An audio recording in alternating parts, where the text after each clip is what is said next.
नमस्ते दोस्तों। आज हम बात करेंगे यूके के चुनावों के बारे में, जहां ऋषि सुनक की कंजर्वेटिव पार्टी को ऐतिहासिक हार का सामना करना पड़ा। दशकों में टोरीज का यह सबसे बुरा प्रदर्शन रहा है। इससे पार्टी के भविष्य और सुनक के लीडरशिप पर कई सवाल खड़े हो गए हैं। सबसे पहले आर्थिक चुनौतियों पर बात करते हैं। यूके पिछले कुछ समय से इन्फ्लेशन और कॉस्ट ऑफ लिविंग जैसी कई आर्थिक समस्याओं से जूझ रहा है। बहुत से वोटर्स को लगा कि कंजर्वेटिव पार्टी इन समस्याओं को दूर करने के लिए काफी कुछ नहीं कर रही। सुनक की अर्थव्यवस्था को स्टेबलाइज करने की कोशिशों के बावजूद जनता की नाराजगी उनके कार्यकाल पर भारी पड़ गई। अब बात करते हैं पार्टी के अंदरूनी झगड़ों की।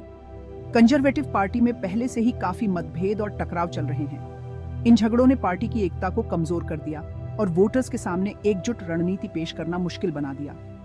कई लोगों को लगा कि पार्टी आपस में लड़ने में इतनी व्यस्त थी कि जनता की जरूरतों पर ध्यान ही नहीं दे पा रही। जनता का भरोसा भी एक अहम फैक्टर है। पिछले कुछ सालों में कंजर्वेटिव पार्टी पर से भरोसा काफी टूट गया है। स्कैंडल्स, नीतियों की नाकामी और आम जनता से दूरी, इन सब ने इस भरोसे को कम किया है। वोटर्स ऐसे लीडर्स चाहते हैं जिन पर वो यकीन कर सकें, और कई लोगों के लिए कंजर्वेटिव पार्टी अब उस कसौटी पर खरी नहीं उतरती।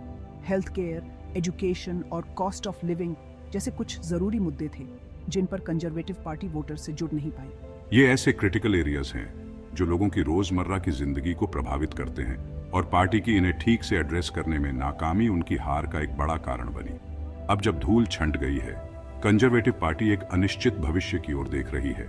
उन्हें इस ऐतिहासिक हार के कारणों पर सोच विचार करना होगा और वोटर्स का भरोसा फिर से जीतने की रणनीति बनानी होगी।